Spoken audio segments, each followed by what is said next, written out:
Shalom, selamat pagi saudara-saudaraku yang dikasihi oleh Tuhan Yesus Kristus.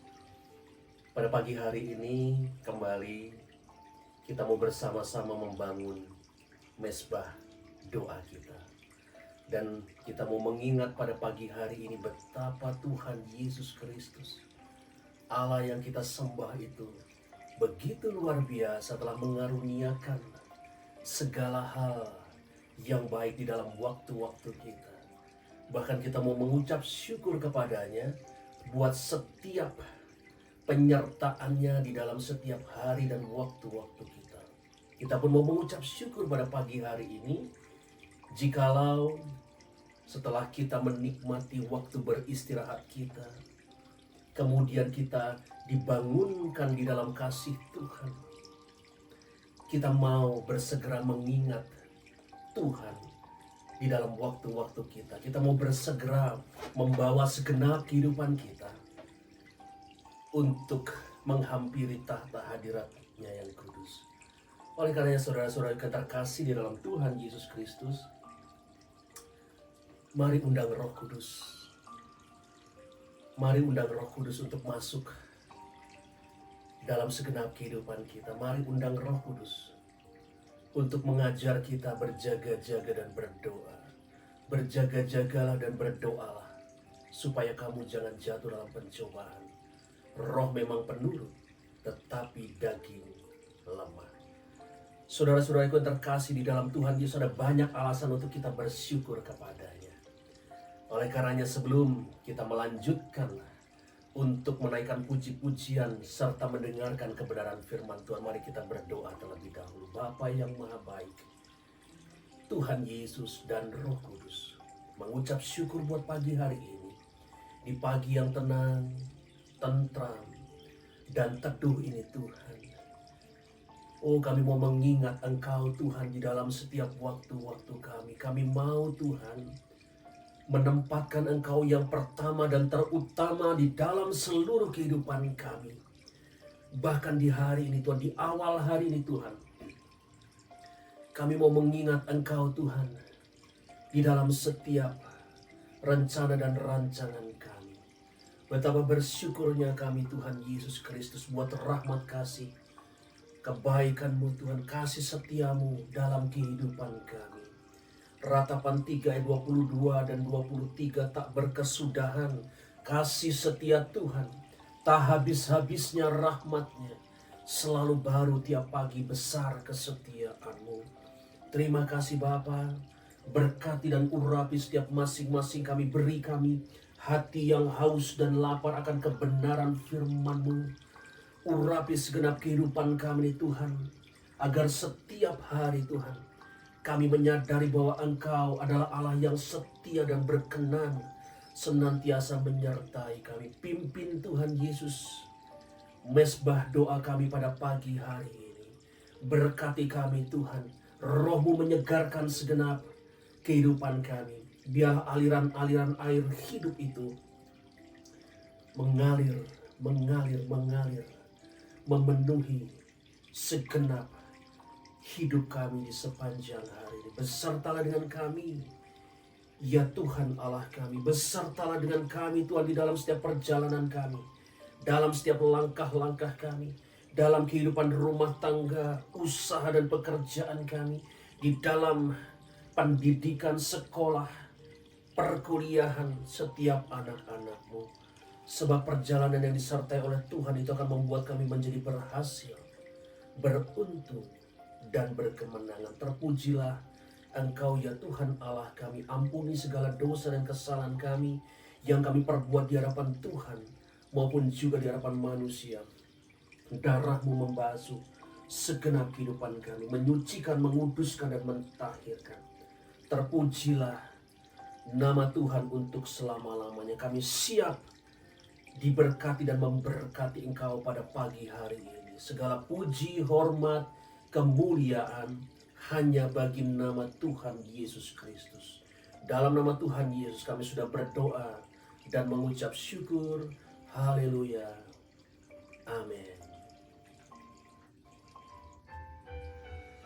Oh, terima kasih Tuhan Yesus Kristus. kasih Tuhan.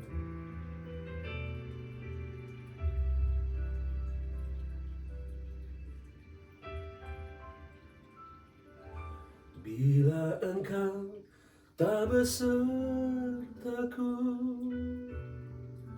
ku tak mau berjalan. Ku perlu Tuhan, pimpin langkahku dengan kasih karunia-Mu.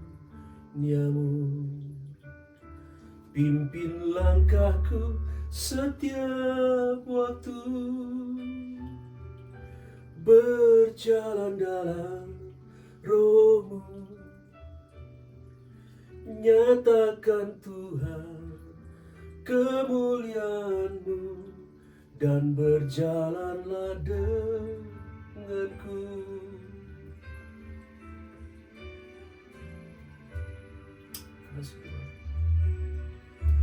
Bila Engkau tak besertaku, ku tak mau berjalan. Ku perlu Tuhan, pimpin langkahku dengan kasih karunia-Mu. Pimpin langkahku setiap waktu, berjalan dalam Roh-Mu. Nyatakan Tuhan kemuliaan-Mu, dan berjalanlah denganku. Oh, betapa Tuhan, kami sungguh mau disertai, dijaga dan dilindungi, dipimpin oleh Roh-Mu. Berjalanlah bersama dengan kami ya Tuhan Allah kami sepanjang hari ini Tuhan. Perjalanan-Mu itu Tuhan membuat kami menjadi berhasil, beruntung dan berkemenangan. Makasih Tuhan Yesus. Aku setiap waktu berjalan dalam Roh-Mu. Nyatakan Tuhan kemuliaan-Mu, dan berjalanlah denganku. Ku setiap waktu berjalan dalam Roh-Mu. Nyatakan Tuhan kemuliaan-Mu, dan berjalanlah denganku. Nyatakan Tuhan kemuliaan-Mu, dan berjalanlah denganku. Oh Tuhan, besertalah dengan kami sepanjang hari ini Tuhan. Kami mengucap syukur Tuhan, mengucap syukur Tuhan, buat kasih setia-Mu yang tersedia dan ada selalu bagi kami. Dalam nama Tuhan Yesus kami siap diberkati dengan kebenaran firman-Mu. Terpujilah Engkau untuk selama-lamanya. Haleluya. Amin. Saudara-saudaraku yang dikasihi oleh Tuhan Yesus Kristus, pada pagi hari ini kembali kita akan membahas mengenai kehidupan spiritual Abraham. Kita ambil ayatnya daripada Kejadian 12 ayatnya yang ke-8. Kemudian ia pindah dari situ ke pegunungan di sebelah timur Betel. Ia memasang kemahnya dengan Betel di sebelah barat dan Ai di sebelah timur. Lalu ia mendirikan di situ mezbah bagi Tuhan dan memanggil nama Tuhan. Kita mau belajar kembali, kita mau mengingat bahwa pada minggu yang lalu dalam Kejadian 12 ayatnya yang ke-7, Kita mau merefresh kembali apa yang sudah kita sama-sama dengarkan pada waktu itu. Pada masa Abraham membangun mezbahnya yang pertama kali dicatat oleh Alkitab. Di sana Tuhan menampakkan diri, lalu berfirman dan menyatakan janjinya kepada Abraham. Maka Abraham memandang dan mau mengingat segala apa yang terjadi di dalam hidupnya. Saat Tuhan berfirman, menampakkan diri dan menyatakan janjinya kepada Abraham, maka satu hal yang ia lakukan adalah membangun mezbah. Karena Tuhan telah menampakkan dirinya kepada Abraham seperti yang dicatat pada ayatnya yang ke-7 tersebut. Kita mau belajar bahwa di dalam Alkitab dicatat sampai dengan 5 kali Abraham membangun mezbah. Sekali lagi saya perkatakan bahwa jikalau firman Tuhan Alkitab mencatat lebih daripada 1 atau 2 kali, tentu ada sesuatu hal yang Tuhan hendak sampaikan kepada setiap anak-anaknya. Dan selalu ada latar belakang, selalu ada alasan Abraham membangun mezbah di hadapan Tuhan. Pada kali yang kedua, Alkitab mencatatkan kembali Abraham membangun mezbah. Ayat ini, mezbah yang dibangun oleh Abraham ini memiliki latar belakang di mana setelah Abraham melakukan perjalanan, melanjutkan perjalanan menuju tanah perjanjian yang telah dinyatakan Tuhan kepada Abraham. Sekalipun Abraham belum mengetahui kemana ia harus pergi, daerah mana yang menjadi tujuan daripada setiap perjalanan, daerah mana yang akan Tuhan tetapkan untuk Abraham berada di sana. Maka kemudian dikatakan pada ayatnya yang ke-8, kemudian ia pindah dari situ ke pegunungan di sebelah timur Betel. Ia memasang kemahnya dengan Betel di sebelah barat dan Ai di sebelah timur. Sedikit kita mau menggali pemahaman di dalam Alkitab bahwa kata Betel di dalam makna aslinya secara harfiah memiliki makna rumah Tuhan. Sedangkan Ai memiliki makna timbunan atau puing. Lalu, mengapa kita harus mempelajari perkara-perkara ini? Begitu Abraham tiba di suatu tempat, yang ia ingat adalah bahwa di tempat itu Tuhan harus ada bersama-sama dengan dia. Di tempat itu Tuhan harus menyertainya. Dan di tempat itu pula Abraham mau bersyukur kepada Tuhan.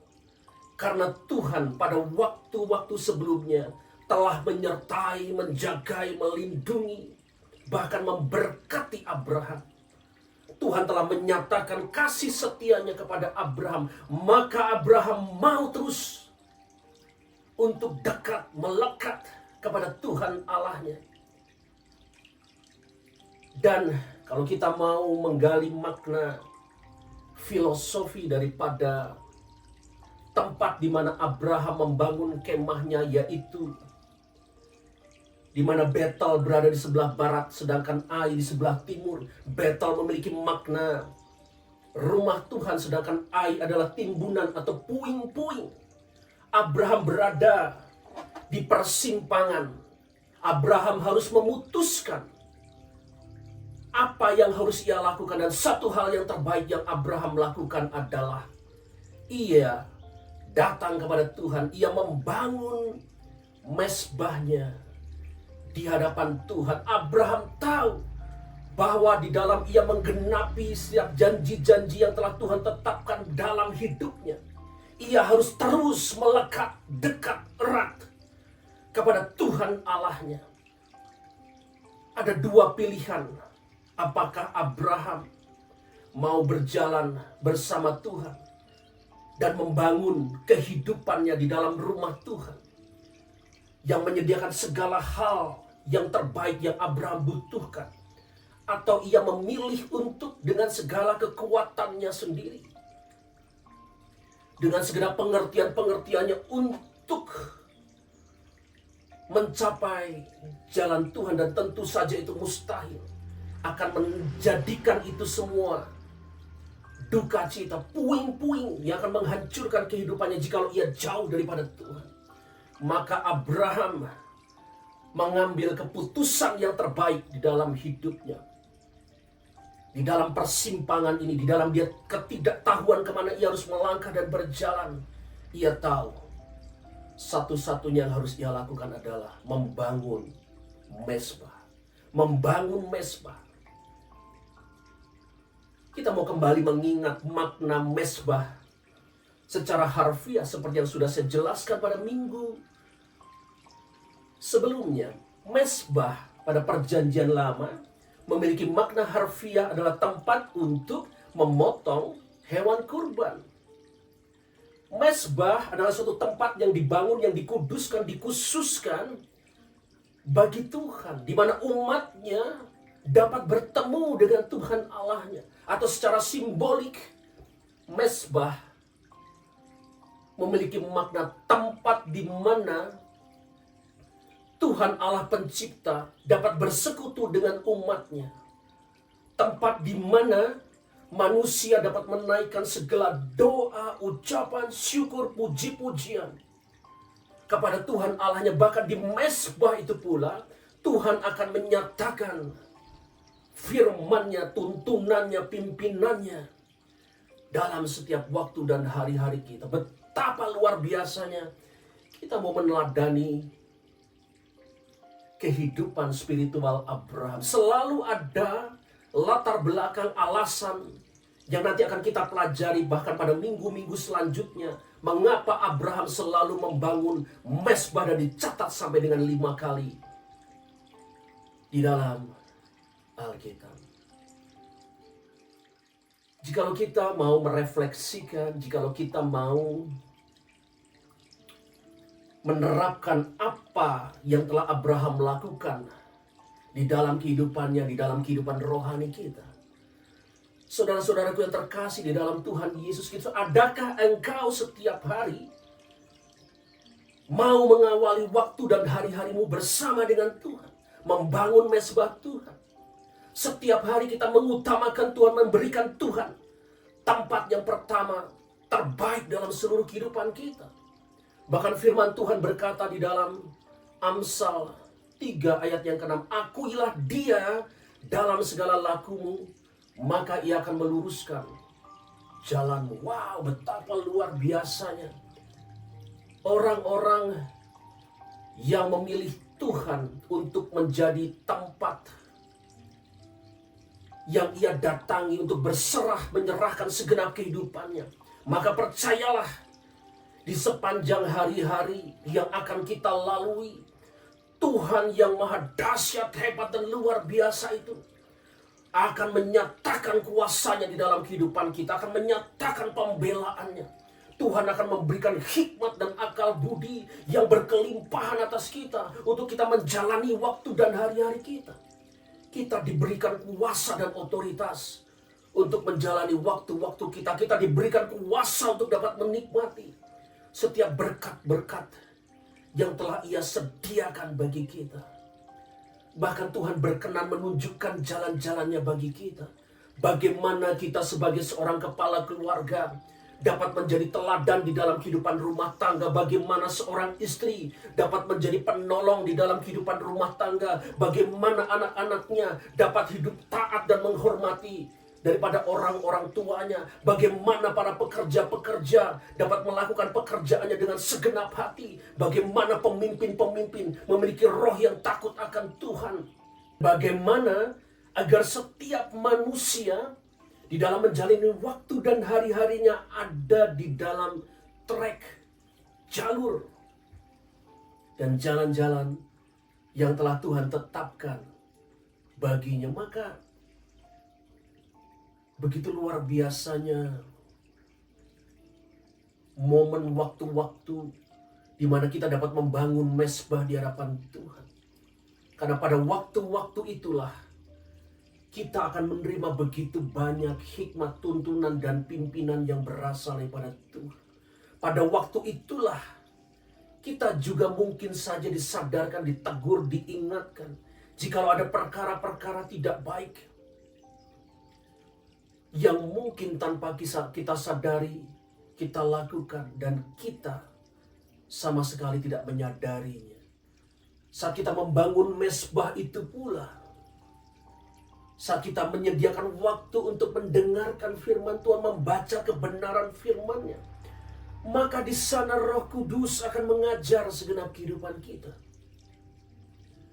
Banyak perkara-perkara yang akan kita dapatkan saat kita menyediakan waktu untuk bersekutu di dalam hadirat-Nya.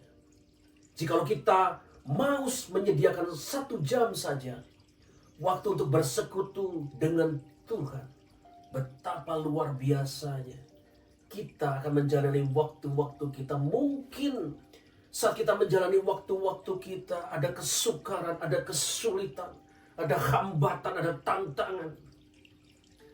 Ada perkara-perkara yang mungkin tidak menyenangkan dan melemahkan mental dan semangat kita. Tetapi saat kita mengawali hari kita bersama dengan Tuhan, maka lihatlah kuasa Tuhan yang dahsyat dan hebat itu akan memampukan kita untuk dapat melampaui dan melalui segala kesulitan, hambatan, tantangan, pergumulan yang sedang kita hadapi. Oleh karena itu, saudara-saudaraku yang terkasih di dalam Tuhan Yesus Kristus, belajar daripada kehidupan spiritual Abraham adalah baik kita untuk memilih menempatkan Tuhan sebagai prioritas yang pertama dan terutama di dalam hidup kita, di dalam hari dan waktu-waktu kita. Bahkan daripada kisah Abraham ini juga melihat pada keturunan selanjutnya daripada Abraham, kita melihat bahwa Musa saat hendak melakukan perjalanan keluar daripada tanah Israel, satu hal yang Musa minta adalah, jika engkau tidak beserta dengan kami, kami tidak mau berjalan. Betapa luar biasanya teladan di dalam tokoh-tokoh Alkitab ini menginspirasi kehidupan kita. Saudara-saudaraku yang dikasih dalam Tuhan Yesus Kristus, perkara mengenai menyertakan Tuhan ini pun, saya hendak bersaksi bahwa puluhan tahun yang lalu ketika saya tinggal bersama dengan opa atau kakek saya, di sana saya mendapati satu teladan spiritual dalam hal berdoa yang luar biasa. Saya yang begitu masih sangat belia, di mana kehidupan spiritual saya masih sangat muda dan mungkin banyak hal yang belum saya pahami. Tapi satu hal yang saya lihat dari keteladanan opa adalah setiap ia akan pergi ke suatu tempat, selalu kami sama-sama harus berdoa terlebih dahulu. Dan setelah itu, setelah kami menjalani seluruh aktivitas kami, kembali lagi sampai di rumah, opa selalu memimpin waktu untuk kami kembali berdoa, bersyukur untuk penyertaan Tuhan di sepanjang waktu yang telah kami lalui. Dan ini begitu membekas, menginspirasi kehidupan spiritual saya. Hingga pada sampai saat ini saya tambahkan apa yang sudah baik yang saya lihat daripada orang-orang yang menjadi teladan rohani ini. Saya bukan hanya bangun tidur berdoa kepada Tuhan. Saya bukan hanya mau tidur berdoa, mau makan berdoa, mau pergi berdoa. Setelah pergi berdoa, hendak melakukan pekerjaan berdoa, hendak membuat sesuatu berdoa. Segala hal saya lakukan dengan berdoa terlebih dahulu. Dan terlebih daripada semuanya itu, ada waktu yang saya persembahkan bagi Tuhan untuk membangun mezbah doa. Karena saya tahu di sanalah kehidupan saya akan dituntun, dipimpin, diarahkan, dan diberkati oleh Tuhan. Oleh karena saudara-saudaraku dikasih dalam Tuhan Yesus Kristus, marilah kita mengambil teladan kehidupan spiritual Abraham ini. Tiba di suatu tempat berdoa terlebih dahulu dan mengawali waktu hendak berjalan ke suatu tempat dengan berdoa, atau secara makna sebenarnya adalah awali hari-harimu dengan membangun mezbah di dalam hadirat Tuhan. Maka lihatlah segala apa yang kau perbuat, lakukan, kerjakan yang diberkati oleh Tuhan akan menjadi berhasil, beruntung, dan berkemenangan. Tuhan Yesus memberkati. Mari saudara-saudara yang terkasih dalam Tuhan Yesus Kristus, kita tutup mezbah doa pada pagi hari ini dengan berdoa kepada Tuhan. Bapa, hamba-Mu mengucap syukur atas setiap firman yang sudah hamba-Mu sampaikan bagikan. Biarlah setiap perkataan yang keluar daripada mulut lidah bibir hamba-Mu yang diurapi dan diberkati oleh Tuhan menjadi benih-benih yang baik ya Tuhan Yesus. Termaterai di dalam setiap kehidupan kami, berakar, bertumbuh, dan berbuah-buah lebat dalam seluruh kehidupan kami. Buat kami bertobat Tuhan. Jikalau selama ini kami membiarkan kami berjalan dengan kekuatan dan pengertian-pengertian kami sendiri, kami mau menyertakan Tuhan dan mengawali hari kami bersama dengan Tuhan. Mari saudara-saudara yang terkasih dalam Tuhan Yesus Kristus, angkat kedua tanganmu. Kita sama-sama memohonkan berkat yang berasal daripada Tuhan. Kiranya Tuhan Yesus Kristus, Engkau memberkati keluar dan masuk kami Tuhan Yesus. Engkau Tuhan yang menjagai kami terhadap segala kecelakaan. Engkau yang meluputkan kami dari berbagai-bagai malapetaka. Engkau yang memberkati setiap tanah-tanah yang kami masuki dan kami injak. Tuhan yang membuat segala pekerjaan apapun yang kami lakukan sepanjang hari ini, yang kami serahkan kepada Tuhan, menjadi berhasil, beruntung, dan berkemenangan. Sukacita, damai, dan sejahtera, kemenangan itu menjadi bagian kami di sepanjang hari ini. Terpujilah Engkau ya Tuhan Allah kami, Allah yang dahsyat, hebat, dan luar biasa. Dan terima kasih untuk segala berkat-berkat-Mu yang berkelimpahan atas kami. Terpujilah Engkau Tuhan, di dalam nama Tuhan Yesus Kristus. Kita yang sudah sama-sama menerima berkat Tuhan, sama-sama katakan, amin. Tuhan Yesus memberkati. God bless you.